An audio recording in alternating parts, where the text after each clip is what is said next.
Hello, caring viewers, and welcome to today's Animal World, Our Co-Inhabitants, featuring kind-hearted vegan Chris DeRose from California, USA, a voice for and friend of animals. Mr. DeRose is a Hollywood actor who has appeared in popular U.S. TV series such as Cagney and Lacey, Chips, The Rockford Files, Beretta, and General Hospital, and has also served as an on-camera reporter for the U.S. television news magazines Hard Copy and Inside Edition. I see no difference between the mental anguish and suffering of a young kid than the suffering of an animal, whether it be the emotional, psychological, or the physical pain. Animals feel the same thing we do. They have their place on this earth, and we should respect them. Throughout his life, Chris DeRose has been committed to defending our animal friends, and in 1984 founded The Last Chance for Animals, a Los Angeles, USA-based group which uses peaceful means to end the abuse and mistreatment of animals in entertainment, clothing, the food industry, and in so-called scientific research. The organization's methods are inspired by the philosophy of great humanitarians such as Mahatma Gandhi, Father of India, and legendary U.S. civil rights leader Dr. Martin Luther King Jr. He has written a book called In Your Face, From Actor to Animal Activist, where he recounts his experiences protecting animals. In 2008, he and Cesar Millan, a world-renowned dog behavior specialist from the United States, teamed up to do an undercover investigation on a very large puppy mill or mass dog breeding facility in Southern California, the results of which led the Los Angeles County government to create a task force to work on closing down these types of operations which treat the canine residents very cruelly.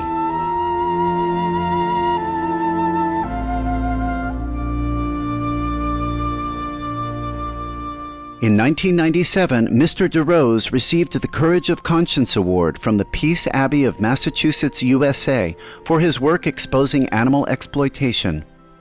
For his years of selfless work in the area of animal rights, Supreme Master Ching Hai recently honored Mr. DeRose with the Shining World Compassion Award.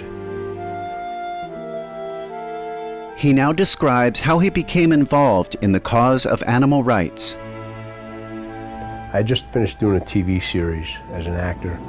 At the time, Mr. DeRose decided to attend an acting class where a miraculous event occurred. And a dog walked up into this class of about 30 people.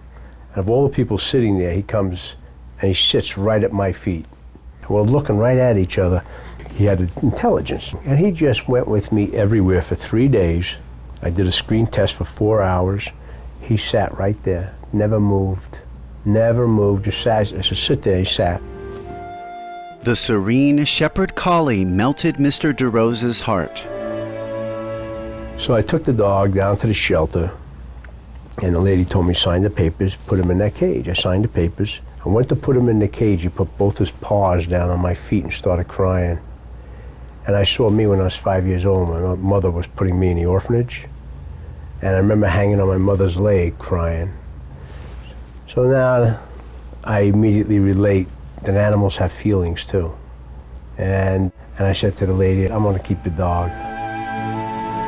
Subsequently, Mr. DeRose joined in an investigation seeking to halt animal experimentation and witnessed firsthand the cruelty involved in animal research, which changed his life forever.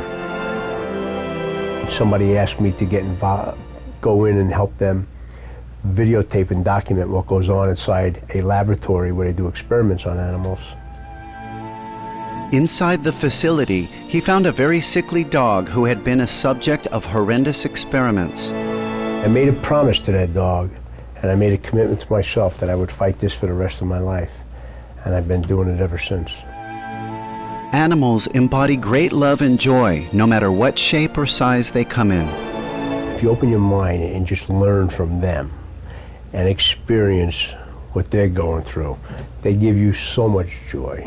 I don't care if it's a dog, a cat, a mouse, a rat, you know, I don't care what. Be open-minded and accept what they are.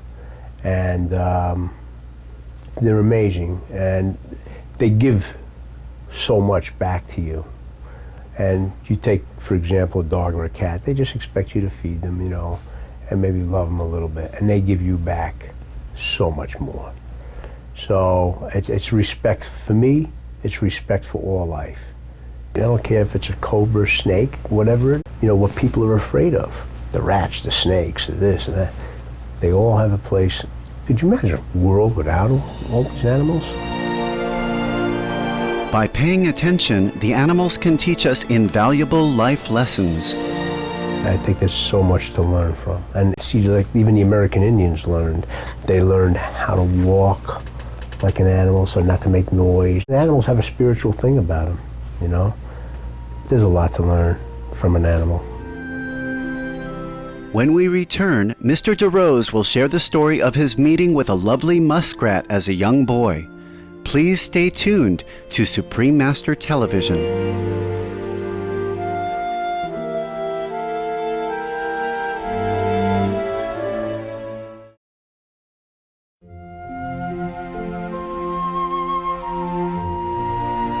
Welcome back to Animal World, Our Co-Inhabitants, featuring Chris DeRose, vegan founder and president of Last Chance for Animals, a Los Angeles, USA-based group that works to end animal exploitation in areas ranging from food production to so-called scientific research. Mr. DeRose is also a Hollywood actor who has appeared in popular U.S. television series and served as an on-camera reporter for TV news magazines. His book, In Your Face, From Actor to Animal Activist, recounts his experiences defending animals.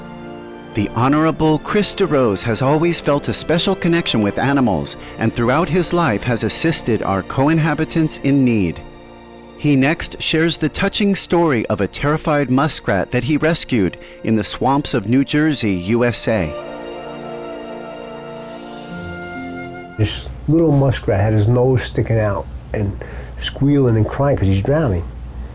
And we came by, and I was only 14 years old. The muskrat was struggling to escape from a trap set by a hunter. Without hesitation, young Chris immediately set the helpless little animal free.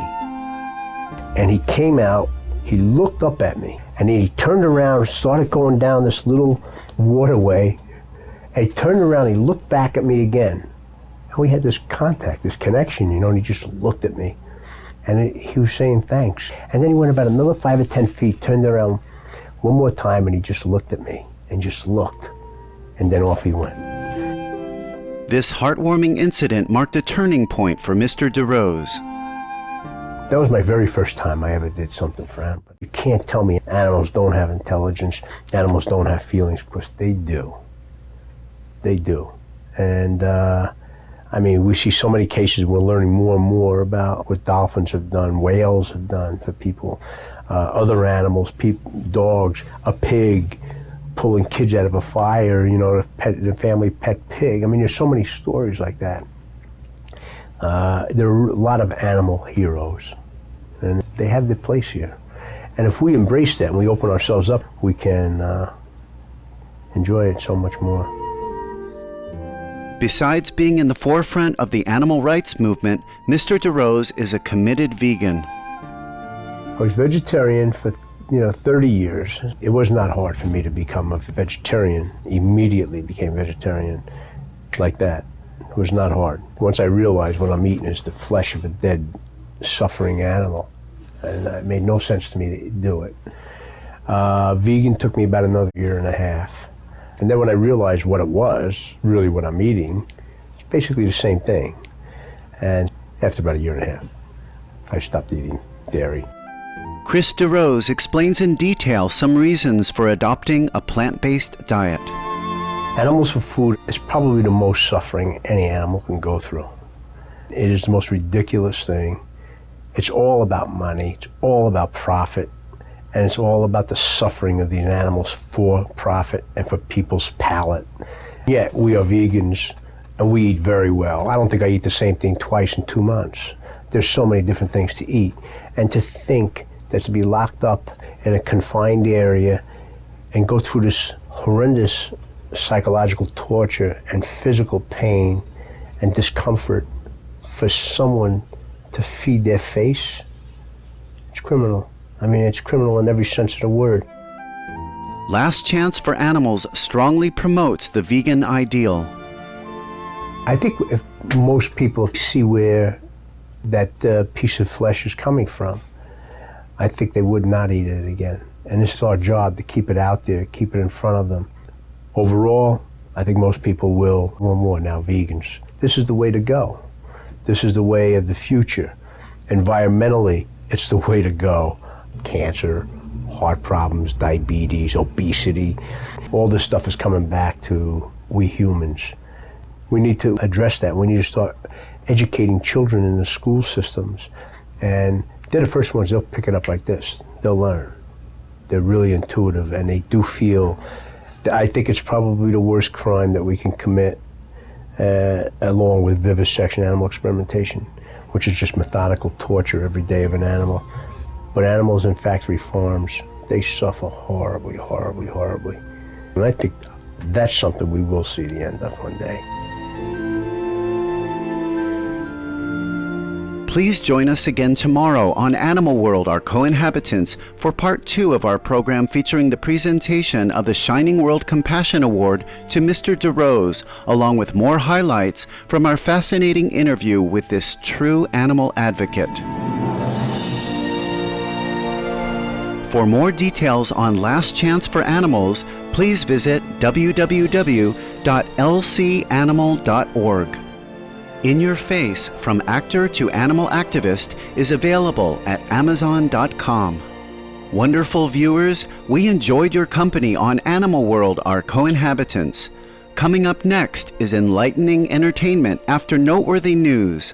May love and blessings fill your life. For more details, please visit www.suprememastertv.com/AW